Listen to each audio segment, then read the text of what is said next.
Nesta noite, que tenhamos um culto especial. Abençoa os louvores, ó Pai. Amém. Vamos louvar ao Senhor.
quebranta-me,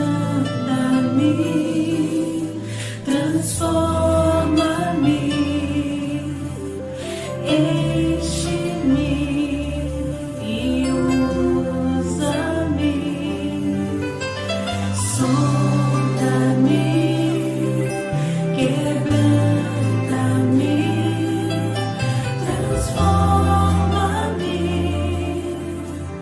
enche-me e usa-me, Senhor, e usa-me, Senhor.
Meus queridos, nós vamos ter agora o tempo da palavra. Gostaria que você abrisse sua Bíblia aí em Colossenses capítulo 1, versículo 1 ao 12. Você deixasse sua Bíblia aberta, tá? Você deixar sua Bíblia aberta, a gente vai pensando com o tempo aqui na mensagem. Vamos refletindo alguns aspectos desse texto aí até o versículo 12, tá bom? Olha só, gente, deixa eu só apresentar aqui para vocês alguns pontos que eu anotei aqui sobre essa igreja, a igreja de Colossos, tá? A igreja de Colossos, ela foi fundada durante o período que Paulo passou em Éfeso. Ele criou um instituto bíblico em Éfeso e daí toda a Ásia foi evangelizada. Interessante que nesse tempo, pelo menos 2 homens foram ganhos por Paulo para Cristo. Epáfras e Filemon. Filemon 19 fala isso, versículo 19. E ele cita Epáfras aqui nesse texto, no versículo 7. E Epáfras e Filemon vai ser até um dos fundadores também dessa igreja, tá? E nós temos por certo que Filemon, ele tem uma igreja em sua casa e Epáfras foi o fundador da igreja, como está no próprio texto no versículo 7. Uma lição que a gente já tira de imediato nesse contexto da igreja de Colossos é que Deus usa pessoas improváveis, né? Porque Deus não precisa de um grande líder para estabelecer uma nova igreja. Esses 2 homens aqui eram homens leigos e começaram aqui pelo menos 3 igrejas. A igreja de Herápolis, a igreja de Colossos e a igreja de Laodiceia. No capítulo 4, Paulo fala algo sobre isso, tá? Muito interessante. Bem, a igreja de Colossos, ela passou a enfrentar alguns problemas doutrinários. E Epáfras foi a Roma pedir a Paulo que enviasse uma carta-resposta para a igreja, reafirmando a fé, os valores da fé, trazendo uma palavra para a igreja, dos valores doutrinários, dos princípios, porque na época havia um perigo muito grande das falsas filosofias, no capítulo 2 fala sobre isso, um perigo muito grande do legalismo, Paulo fala isso a partir do versículo 14 do capítulo 2 também, o perigo do falso misticismo, um perigo do ascetismo, vários perigos quanto à doutrina da igreja, tá? Paulo estava preso em Roma e nesse tempo também Paulo viveu uma experiência muito interessante com Filemon, porque um escravo de Filemon fugiu para Roma, que foi Onésimo, né? E nessa experiência com Paulo ele se converte a Cristo e possivelmente é Onésimo que leva de volta essa carta para a igreja de Colossos com essas informações de Paulo, com essas orientações de Paulo à igreja lá de Colossos, certo? Possivelmente Onésimo e Tíquico que tenha feito isso. Bem, esta carta é pertinente hoje em dia para nós também, tá? Vocês vão ver que além dos problemas doutrinários que havia naquela época, que enfrentamos hoje também, a igreja vive o problema do liberalismo e tantos problemas que invadem a igreja, mas a forma que Paulo aborda a fé daqueles irmãos, a forma que Paulo aborda aquela igreja é muito interessante e eu queria trazer algumas lições para nós. E eu queria usar como título nessa mensagem dessa noite exatamente a ideia do poder transformador do Evangelho. Como o Evangelho é transformador. Paulo ressalta na vida daquelas pessoas em Colossos, Paulo ressalta na vida da igreja o poder que o Evangelho trouxe, o poder do Evangelho que transformou tanto a vida dele para ser ministro do Senhor, como transformou aquela igreja. E no final, Paulo vai dar algumas recomendações para aquela igreja, para que ela seja madura na fé, para que ela crescesse na fé. E eu queria, nessa noite, também trazer essa palavra para você, trazer os ensinos de Paulo, as orientações de Paulo para a igreja de Colossos e aplicá-las ao nosso dia a dia, ao nosso coração, à nossa vida. Primeiro vendo quem somos, vendo a natureza da nossa fé e depois entendendo algumas lições importantes que Paulo vai dar àquela igreja. Primeira coisa que eu quero destacar nas orientações de Paulo à igreja de Colossos é como Paulo se apresenta. De repente a igreja ela precisa passar por um processo de maturidade, mas a primeira ideia é que os homens que nela servem, os homens de Deus, sejam pessoas com autoridade para proclamar o Evangelho. Que eu e você sejamos autoridades do Senhor para proclamar o Evangelho. Quando Paulo se apresenta, Paulo diz: Paulo, apóstolo de Cristo Jesus, pela vontade de Deus, e irmão Timóteo, aos santos e irmãos fiéis em Cristo que estão em Colossos, graça e paz a vós outro. Quando Paulo se apresenta no versículo 1, Paulo se apresenta como um enviado de Cristo. Paulo escreve como um representante oficial do ungido Filho de Deus. Hoje parece que estamos numa escassez muito grande de pessoas que dizem ter a autoridade de Cristo e que comprovam isso na prática. Pessoas que apresentam-se como enviados de Cristo. Há muitos falsos mestres. Há muitos que dizem ser de Cristo e não são, porque a vida não coaduna com o que diz. A vida não segue os padrões ou a fala. A vida não coaduna com a fala, com o que se prega. Paulo se apresenta como alguém que recebeu a mensagem de Deus no versículo 1. Ele recebeu uma mensagem, ele alcançou seu apostolado não por aspiração, não por usurpação, nem mesmo por nomeação, mas foi por vocação divina. Deus te chamou, Deus te ungiu, Deus te preparou, Deus te capacitou, Deus te deu uma nova vida. Cristo morreu na cruz para que você tenha nova vida e você tenha uma missão a cumprir. Deus te vocaciona, Deus te chama a fazer discípulos. A grande questão é, você tem essa autoridade a partir da ideia de que você se relaciona com Deus? Você tem essa ideia sobre a sua vida? O segundo aspecto que ele chama, e Paulo começa a abordar a ideia de Paulo aqui nessa carta, é falar alguns aspectos sobre a igreja e depois ressaltar como elas deveriam viver, como eles deveriam viver.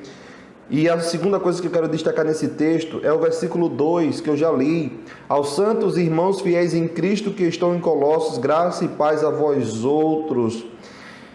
Quando nós recebemos o Evangelho, gente, isso é um privilégio. Nós temos que começar a reconhecer, claro que nós temos que mudar muita coisa em nossa vida, mas eu quero que você reflita que o Evangelho é transformador, que o Evangelho mudou a minha vida, que o Evangelho mudou a sua vida, que ele pode mudar a sua vida, você que não entregou a vida para Jesus ainda, que ele pode transformar a vida da pessoa.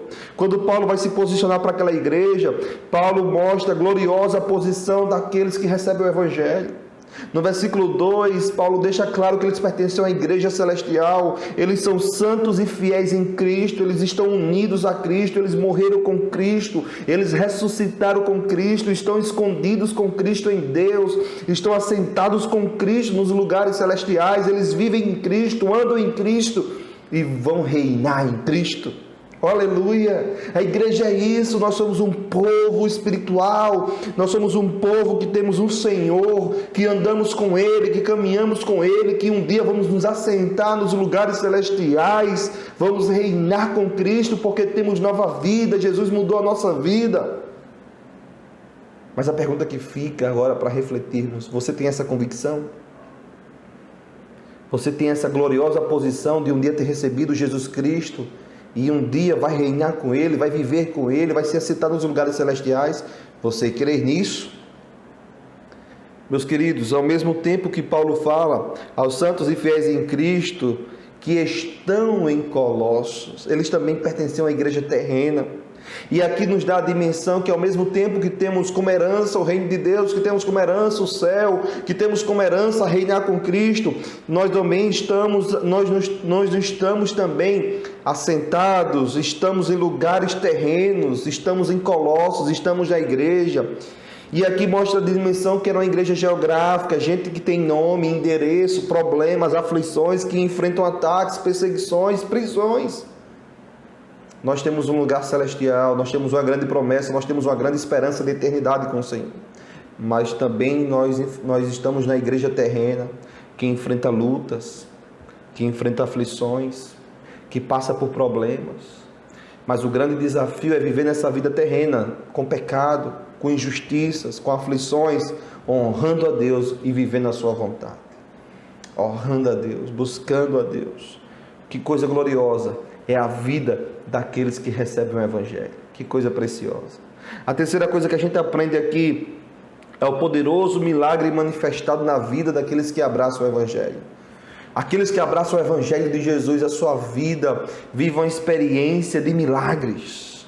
No versículo 5 ao versículo 7 diz o seguinte: por causa da esperança que vos está reservada nos céus, da qual antes ouviste pela palavra da verdade do Evangelho, o que já chegou a vós em todo o mundo está o Evangelho, vai frutificando, como também entre vós, desde o dia em que ouvistes e conhecestes a graça de Deus em verdade. Aprendestes isto com Epáfras, nosso amado servo, que por vós é fiel ministro de Cristo.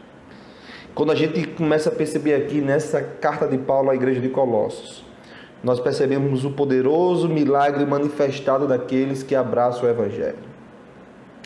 E como foi que esse milagre ele começou a acontecer? Entendam bem, a gente espera de Deus às vezes coisas muito miraculosas, mas a vida do homem ela é transformada com coisas que até então são muito simples.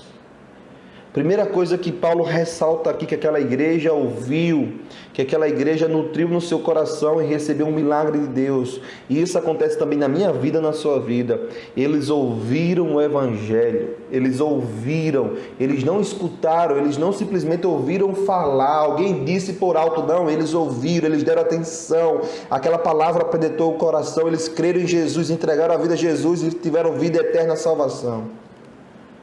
Eles ouviram o Evangelho. O texto mostra que Epáfras foi evangelizado por Paulo e Epáfras agora evangeliza aquele povo. Epáfras cumpriu o que Jesus disse para pregar para o povo, para ensinar do Evangelho.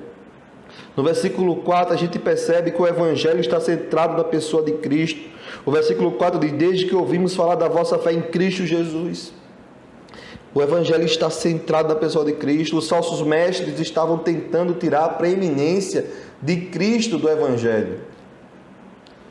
Mas Cristo é a razão do Evangelho. Jesus Cristo é a essência do Evangelho. Nós temos que ter essa convicção, viver na fé em Cristo Jesus. O Evangelho é uma mensagem que consiste na verdade. No versículo 5, nós vimos que ele diz que por causa da esperança que vos está reservada nos céus, da qual antes ouviste pela palavra da verdade. O Evangelho é a verdade que precisamos.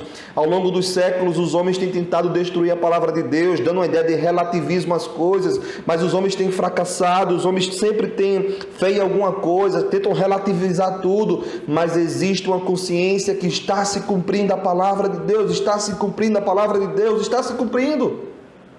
Está se cumprindo, o Evangelho é a verdade. A nossa confiança precisa estar na palavra da verdade, o ministério de Jesus, a graça de Deus, os princípios que regem o Evangelho, essa obra tão preciosa de Deus para o nosso coração, o resgate de Deus através de Cristo Jesus, para que tenhássemos nesse momento vida eterna. Meus queridos, nós temos a mensagem da verdade. Além disso, o Evangelho é a mensagem da graça de Deus. No versículo, da parte B do versículo 6, ele diz isto: que conhecestes a graça de Deus em verdade. A graça é quando Deus me dá o que eu não mereço, não alcanço o favor de Deus por quem eu sou, mas nem pelo que eu faço, mas por aquilo que Cristo fez por mim. Graça é viver essa experiência de sermos imerecedores, não merecermos nada, mas mesmo assim Deus agir, Deus transformar, Deus mudar, Deus nos dá a salvação por meio da sua graça, única e exclusivamente graça de Deus. Meus queridos, é essencial nós entendermos isso. O poderoso milagre manifestado na vida daqueles que abraçam o Evangelho é ouvir do Evangelho, é ser uma pessoa modificada pela pessoa de Cristo, é viver da dependência da graça de Deus, é viver a verdade, não viver relativizando as coisas, não viver colocando outros valores como mais importantes, mas é Cristo, é a Bíblia, é a palavra de Deus, é viver pela graça, é viver pela graça de Deus. Uma segunda coisa que a gente percebe nessa questão do milagre manifestado na vida desses homens é que eles creram em Cristo. No versículo 4 diz que eles creram em Cristo. Muitos ouvem o Evangelho, mas não creem. Mas os que creem recebem a vida eterna. Jesus disse isso. Jesus disse: em verdade vos digo, quem ouve a minha palavra e crê naquele que me enviou, tem a vida eterna. Jesus não impõe outra condição, Jesus manda ouvir e crer. Muitos ouvem e não creem, muitos ouvem e endurecem o coração. Nós precisamos crer, nós precisamos se identificar com essa mensagem, reconhecer nossa condição de pecado, pedir perdão a Deus pelos nossos pecados e obter por meio de Cristo a salvação. Nós não somos salvos pela fé na fé. Nós somos salvos pela fé em Cristo Jesus. Isso é relacionamento. Nós não somos salvos pela fé em doutrinas. Há pessoas que creem no que os outros creem, mas não foram transformados por aquilo que diz acreditar. É igual como alguém pergunta: no que você crê? Ele diz: no mesmo que minha igreja crê. E o que a sua igreja crê? No mesmo que eu creio. E o que você e sua igreja creem? Na mesma coisa, mas não conseguem dizer qual é a razão disso, qual é a razão da sua fé, em que você acredita, o que rege a sua vida, quais são os valores da sua vida. Meus queridos, a fé, ela envolve a mente, ela envolve emoção e vontade, é crer em Cristo, como diz as Escrituras, é viver pela fé, renovação da mente, mudar os hábitos, dar o testemunho digno do Senhor, testemunhar do Senhor. Meus queridos, No versículo 7 diz que eles aprenderam com Epáfras, nosso amado conservo. O texto mostra que eles foram discipulados. Epáfras não apenas levou aqueles crentes a Cristo, mas os instruiu, ensinou. Hoje existe um grande perigo nas igrejas de ser igrejas creches. Muitos bebês espirituais chorando, pensando apenas em diversão, tomando leite, sendo suscetíveis ao pecado, inseguros. Nós temos que ter uma igreja de pessoas que são bebês espirituais, mas que amadurecem na fé, que crescem espiritualmente. E o papel nosso como servo de Deus, discípulos de Jesus, é ensinar, é instruir, é zelar pela vida, é discipular. Mas tem muitos em igreja legalistas que só condena, que só diz que não tem jeito, que o primeiro pecado que o irmão comete, chuta do pé da igreja. Perdoe dizer isso, meus queridos. Mas tem muita gente que trata assim os irmãos da igreja na fé. Epáfras discipulou aqueles homens. Epáfras simplesmente não nutriu bebês espirituais, mas ajudou na formação de homens e mulheres de Deus. Eles foram discipulados. Epáfras foi como um fiel ministro, não apenas os instruiu, mas também orou por eles. Também instruiu, ensinou, zelou pela vida, cuidou, amou. Igreja é isso, o poder transformador do Evangelho é isso. É vida na vida, é relacionamento, é cuidar uns dos outros. Eles tornaram-se crentes frutíferos. O versículo 8 diz que, complementando o que eu li, que também nos declarou o vosso amor no Espírito. Paulo fala que eles aprenderam, que eles cresceram, que eles chegaram a um estágio de crescimento espiritual e Deus só abençoou, eles se tornaram crentes frutíferos. A palavra de Deus é semente, isso significa que ela tem vida em si mesma. Quando ela é semeada no coração das pessoas, elas produzem frutos, e aquelas pessoas produziram frutos. Se você não está produzindo frutos, é porque essa palavra não está germinando, não está dando frutos. Avalie a sua vida.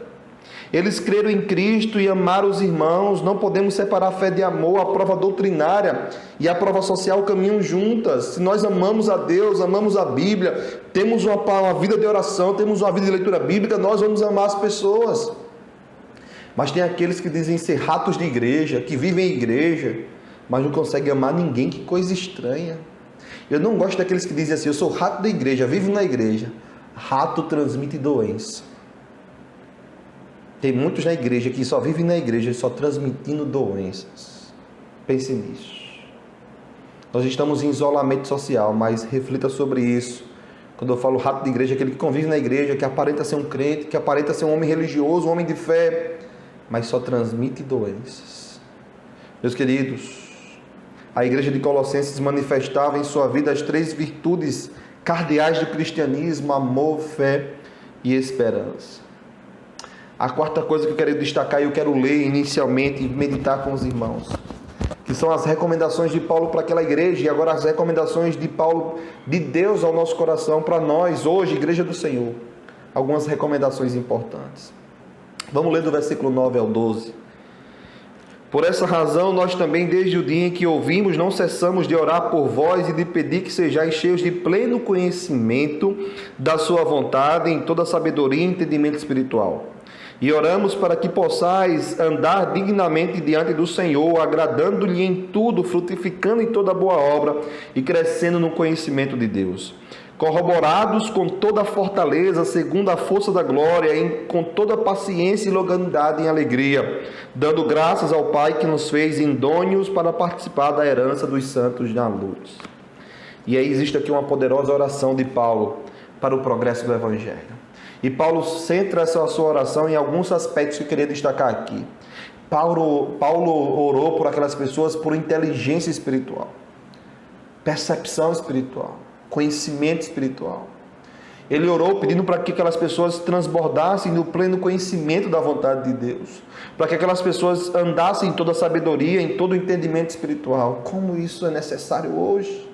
Tem pessoas que não conseguem discernir o pecado porque não tem sabedoria espiritual, não tem percepção espiritual, não tem uma avaliação espiritual nos seus atos, não tem inteligência emocional e espiritual para lidar com alguns pecados, conflitos que enfrentam. E o sinal de que isso acontece é porque estamos orando pouco, é pouca comunhão com o Senhor, é pouca comunhão, é pouca oração, é pouca Bíblia.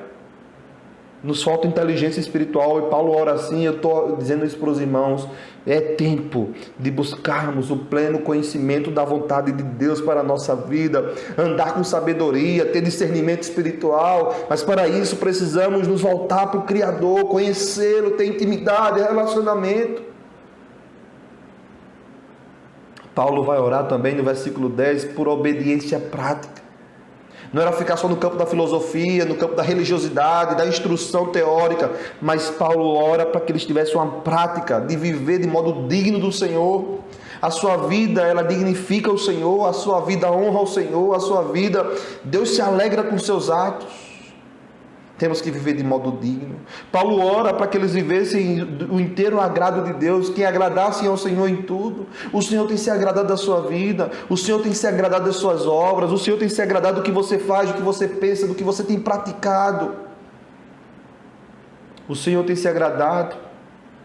Paulo ora a fim de vivermos frutificando em toda boa obra, dar bons frutos, abençoar, agir com compaixão, agir com graça, sermos misericordiosos, graciosos com as pessoas que mais precisam, frutificar em toda boa obra. Paulo ora a fim de vivermos crescendo no pleno conhecimento de Deus, de crescimento espiritual, crescendo no conhecimento e na graça do Senhor. Você tem vivido assim? Você tem buscado a Deus dessa forma, de crescer no conhecimento do Senhor? Paulo orou, e isso também é muito profundo para nós agora, do versículo 11 e 12, por excelência moral.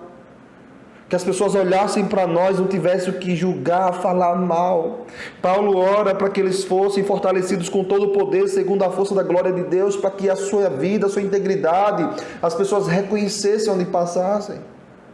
Paulo orou com toda a perseverança, para que eles tivessem perseverança nos seus atos, para que eles tivessem perseverança na sua vida moral, para que eles tivessem perseverança nos princípios da fé que regem a fé. Paulo está falando à igreja de Colossos: olha, vocês precisam permanecer no que vocês acreditam, vivam na fé que vocês acreditam, no Cristo que salvou vocês, no Cristo que vai herdar e reinar com vocês nas regiões celestiais. Vivam com Cristo, vivam a graça de Deus, vivam na eternidade, vivam a ressurreição, vivam o evangelho constantemente, vivam, perseverem nisso. É isso que vai ser vamos dizer assim, a escada para que vocês tenham a excelência moral, para que vocês tenham perseverança.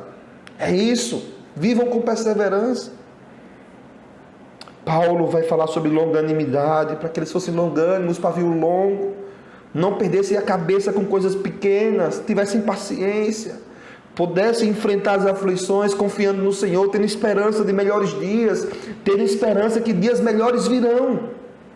Ser longânimos. E Paulo orienta no versículo 12, eles viverem com alegria, dando graças a Deus em tudo. Vivemos uma época difícil, mas nosso desafio é viver dando graças a Deus por tudo que temos, por tudo que somos. E eu queria concluir dizendo o seguinte, meus queridos: o apóstolo Paulo aqui, ele cita consequências de uma conduta cristã digna do Senhor. Ele cita 5 consequências quando vivemos de maneira digna do Senhor. E isso aqui é a minha oração pelos irmãos, pela minha vida e pela vida da igreja em Areias, por você que está nos ouvindo aí. Nossa oração, a nossa conduta precisa ser de modo digno do Senhor, agradando a Deus em tudo, frutificando em toda boa obra, crescendo no pleno conhecimento de Deus, sendo fortalecidos com todo o poder de Deus.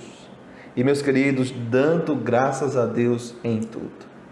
Vivam assim. Busquemos viver assim, agradando a Deus, frutificando em toda boa obra, crescendo no pleno conhecimento de Deus, buscando conhecimento de Deus, agradar a Deus, honrar a Deus. No momento que o pecado vem, que somos tentados, lembrar de Deus. A luz amarela acendeu, a luz amarela nos alertou: peraí, eu não posso fazer isso, eu não posso ceder. Agradar a Deus em tudo, frutificar, fazer boas coisas, fazer boas obras, amar as pessoas, agir com misericórdia, crescer no conhecimento de Deus, crescer na palavra, viver na oração, fortalecidos com o poder de Deus, sentir o poder de Deus através de oração, sentir o cuidado de Deus e, claro, dando graças a Deus em tudo, agradecendo a Deus em tudo, porque Deus é soberano. Por mais que estejamos enfrentando a pandemia, Deus não deixa faltar o que precisamos, Deus tem cuidado.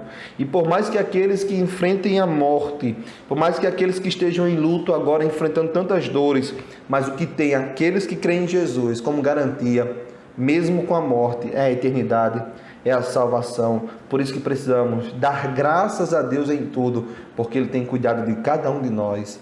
Ele tem nos abençoado. Que Deus te abençoe. Que essa palavra possa produzir frutos em seu coração. Amém?